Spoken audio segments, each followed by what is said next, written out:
Equations మళ్ళీ ఉంటాయి. వస్తా దాన్ని శ్రీరామ్ గారు మీ వినియోగించుకోవాలి. దగ్గరికి. రైట్, శివపార్వతి గారు, గోదావరి జిల్లాలకు సంబంధించి మరో ముఖ్యమైనటువంటి అంశం పోలవరం ప్రాజెక్టు. అంటే కేవలం పోలవరం ప్రాజెక్టుని గోదావరి జిల్లాలకే పరిమితం కూడా చేయలేము. ఇంకో యాంగిల్లో చూసుకుంటే అది ఆంధ్రప్రదేశ్ రాష్ట్ర జీవనాడి. ఇటువంటి ప్రాజెక్టు పూర్తి కాలేదు. గతంలో తెలుగుదేశం పార్టీ అధికారంలో ఉన్నప్పుడు కూడా పూర్తి కాలేదు. ఇది ఒక విభజన హామీ కూడా మనం కేంద్రం నుంచి సాధించుకున్నటువంటి ఒక హామీ కూడా. ప్రస్తుతం వైఎస్ఆర్ కాంగ్రెస్ పార్టీ హయాంలో కూడా అది పూర్తి స్థాయిలో పూర్తి కానటువంటి పరిస్థితి. ఖచ్చితంగా పోలవరం అనేది గోదావరి జిల్లాలో ఇంపాక్ట్ చూపించేటటువంటి అంశం. మరి ఈ అంశంలో జనసేన పార్టీ లేదంటే మీ కూటమి తరఫున ఏ రకంగా ప్రజల్లోకి వెళ్ళబోతున్నారు? ఖచ్చితంగా ఏవైతే విభజన హామీలు ఉన్నాయో మనం రాష్ట్రం, మన కేంద్రం నుంచి రాష్ట్రం ఎక్కడైతే విభజన హామీలు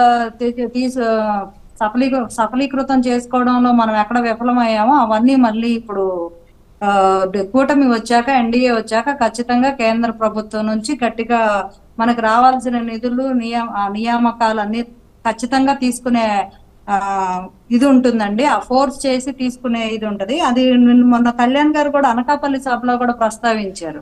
విశాఖ స్టీల్ ప్లాంట్, సిపిఎస్ రద్దు ఇవన్నీ కేంద్ర పరిధిలో ఉన్న అంశాలు. అయినా మేము వచ్చిన 1 సంవత్సరం లోపు నేను సిపిఎస్ గురించి కూడా ఆలోచన చేసి దాన్ని ఒక విధానంలో ఒక పాలసీ తీసుకొచ్చి సిపిఎస్ కోసం నేను కృషి చేస్తానని హామీ ఇవ్వడం జరిగింది. అలాగే స్టీల్ ప్లాంట్ గురించి కూడా చాలా, అంటే ఎంత వివాదాస్పదమైన స్టీల్ ప్లాంట్ ప్రైవేటీకరణ గురించి మాట్లాడాలంటే చాలా దమ్ము కావాలి. ఇంతవరకు ఏ నాయకుడు మాట్లాడలేదు స్టీల్ ప్లాంట్ ప్రైవేటీకరణ కోసం. బయటకు వచ్చి దాన్ని మేము బాధపడుతున్నాం అని చెప్పారే గానీ దాన్ని రద్దు, అది ఆపుతామనే ధైర్యం ఎవరు చెప్పడం. స్పెసిఫిక్ గా పోలవరం ప్రాజెక్ట్ అంశాన్ని ప్రజల్లోకి ఏ రకంగా తీసుకెళ్లబోతున్నారు? గోదావరి జిల్లాలో ప్రజలను ఏ రకంగా కన్విన్స్ చేస్తారు?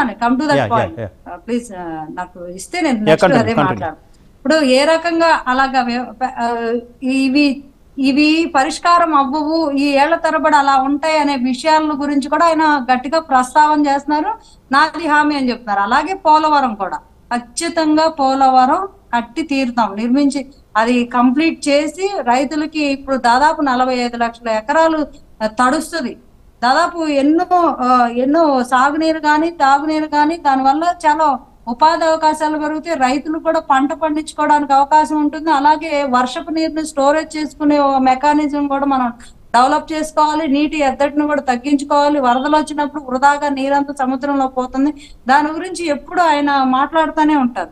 సో ఖచ్చితంగా పోలవరం అనేది మనకు ఒక గౌరవం అంటే, అదేదో ఒక ప్రాజెక్ట్ లాగా దాన్ని చూడకూడదు. మనకు ఒక అదే సంజీవని లాంటిది మన ఆంధ్ర రాష్ట్రానికి.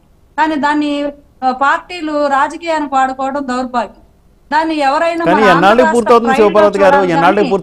అడ్డం పెట్టుకుని దాన్ని ఏటీఎం లాగా చేసి దాన్ని కంప్లీట్ చేయకుండా అందరిని ఇబ్బంది పెట్టే పరిస్థితి గతంలో జరిగింది. ఇది ఈసారి కూటమి ద్వారా జరగడానికి వీల్లేదు. ఎట్టి పరిస్థితుల్లో పోలవరం కంప్లీట్ చేస్తారు. ఆ హామీ కూడా అధ్యక్షులు వారు ఇవ్వబోతున్నారు. ముందు రాగానే దాని మీదే ప్రయత్నాలు జరుగుతాయి. కేంద్ర ప్రభుత్వం కూడా ఆల్రెడీ హామీ ఇచ్చింది. నిన్న ఎన్నికల కమిషన్, బీజేపీ ఎన్నికల కన్వీనర్ కూడా దాని గురించి చాలా క్లియర్ గా ప్రస్తావన చేశారు. పోలవరం కంప్లీట్ చేస్తాము అని, విశాఖ ప్రైవేటీకరణ కూడా మేము ఆపేస్తాము, ఇలాంటి విషయాలు కూడా బీజేపీ ఇప్పుడు ప్రస్తావిస్తుంది. ఖచ్చితంగా మొన్న మోడీ గారు కూడా ఆంధ్ర రాష్ట్రానికి రావాల్సిన అన్ని కేటాయిస్తామని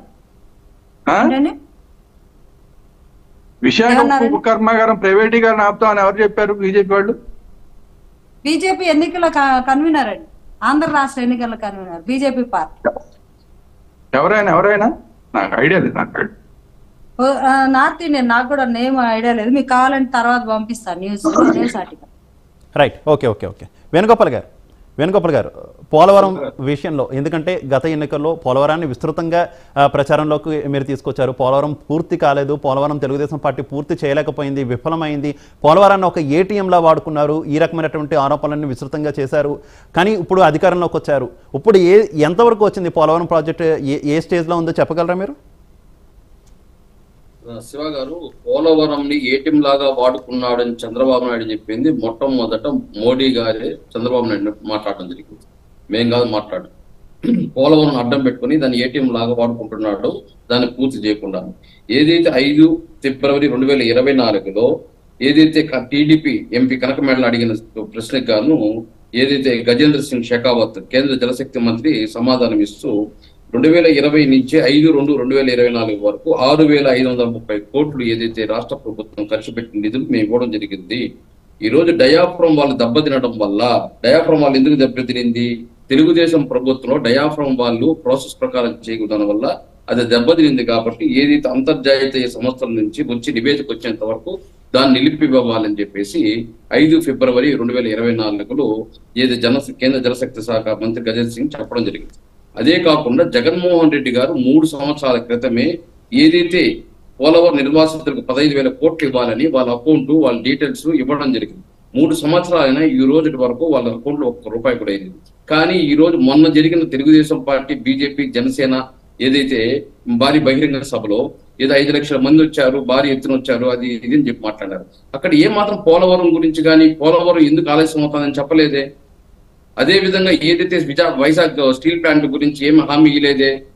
అదే విధంగా ఏదైతే కడప స్టీల్ ప్లాంట్ గురించి ఏమి హామీ ఇవ్వలేదే. ఎందుకు వేణుగోపాల్ గారు మీ ప్రభుత్వం అధికారంలోకి వచ్చిన తర్వాత రివర్స్ టెండరింగ్ అనేటటువంటి ఒక కాన్సెప్ట్ తీసుకొచ్చారు. రివర్స్ టెండరింగ్ ద్వారా పోలవరం ప్రాజెక్ట్ కి దాదాపుగా కొంత అమౌంట్ మేము చాలా ప్రజాధనాన్ని సేవ్ చేసామంటూ కూడా చెప్పుకొచ్చారు. కానీ అప్పుడు ఎందుకు డయాఫ్రమ్ వాల్ గురించి మీ ప్రభుత్వం ప్రస్తావించలేదు? అంటే గత టీడీపీ ప్రభుత్వం ఈ రకమైనటువంటి పనులు చేసింది, ఈ రకమైనటువంటి ప్రభుత్వం పనులు చేయడం వల్ల డయాఫ్రమ్ వాళ్ళు దెబ్బతినే పరుస్తుంది, అప్పుడు మేము నష్టపోతాము అనేటటువంటి విషయాలు అప్పుడు మీ ప్రభుత్వం కొత్తగా వచ్చినప్పుడు ఎందుకు చెప్పలేదు? రివర్స్ టెండరింగ్ చేస్తున్నాము, మేము రివర్స్ టెండరింగ్ చేయడం వల్ల చాలా సేవ్ అయ్యాము, ఇదంతా చెప్పారు. ఇప్పుడు మిమ్మల్ని క్వశ్చన్ చేసే టైంకి ఆ తప్పును మళ్ళీ తెలుగుదేశం పార్టీ మీద తోచడం కరెక్ట్ అంటారా? శివ గారు, వైఎస్ఆర్ ప్రభుత్వం వస్తానే మేము పూర్తి చేస్తాము అని చెప్పడం వాస్తవమే, కాదని చెప్పలేదు. కానీ ఏదైతే వరదలు ఏదైతే 2020, 2021 వచ్చిన వరదలకు గాను డయాఫ్రమ్ వాళ్ళు పూర్తి కొట్టుకోబుషింది. కొట్టుకోకపోయినప్పుడు మేము ఎలా పూర్తి చేస్తాం దాన్ని మళ్ళీ అట్టే మనం కట్టేసామంటే దానిపైన మళ్ళీ వరదల వల్ల కొట్టుకొని పోతాయి. దాన్ని ఏం చేయాలో అంతర్జాతీయ నివేదిక వచ్చిన తర్వాత దాన్ని ఏం చేయాలో చూసి దాని ప్రకారం మనం ముందుకు పోవాలని చెప్పి కేంద్ర ప్రభుత్వం, కేంద్ర శాఖ మంత్రి చెప్పడం వల్లే ఈ రోజు ఏదైతే మేము రికార్డుగా చెప్తున్నాం, దాన్ని గూగుల్లో కూడా సెర్చ్ చేసి చూడండి. షకావత్ గారు ఆల్రెడీ చెప్పారండి, వీళ్ళు నిధుల కోసం అదే విధంగా జగన్మోహన్ రెడ్డి గారు కూడా పదే చెప్తున్నారు. అది ఏదైతే 15,000 కోట్లు 3 సంవత్సరాల క్రితం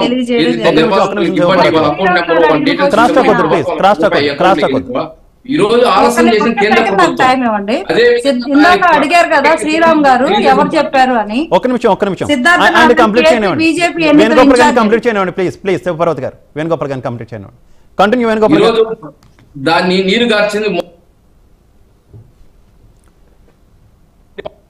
గార్చడం జరిగిందే కానీ ఇక్కడెక్కడ కానీ జగన్మోహన్ రెడ్డి గారు ఆలస్యం చేయలేదు. ఎంత ఖర్చు పెట్టామో కూడా చెప్పాము. 6,530 కోట్లు ఖర్చు పెట్టాం 5/2/24 వరకు, ఏదైతే 2020 నుంచి. అది కూడా మేము వెల్లడించినది, కేంద్ర ప్రభుత్వం వెల్లడించింది. కానీ ఆ డయాఫ్రమ్ వాళ్ళు అట్లే మనం కంటిన్యూ చేస్తే రేపు ఏదైనా ముప్పు వచ్చిందంటే ప్రాజెక్టే దెబ్బతినే పరిస్థితి ఉంటుంది. కాబట్టి ఖచ్చితంగా అంతర్జాతీయ సంస్థ చేత నివేదిక వచ్చేంత వరకు దాన్ని మనం ఏం చేయలేమని చెప్పి ఆపమని చెప్పారు, ఆపారు.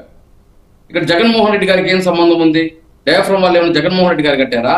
లేదా నిర్వాసితులకు డబ్బు అయితే జగన్మోహన్ రెడ్డి గారు ఏమైనా చెప్పారా? కేంద్ర ప్రభుత్వం వెల్లడించిందే కదా ఈ స్టేట్మెంట్.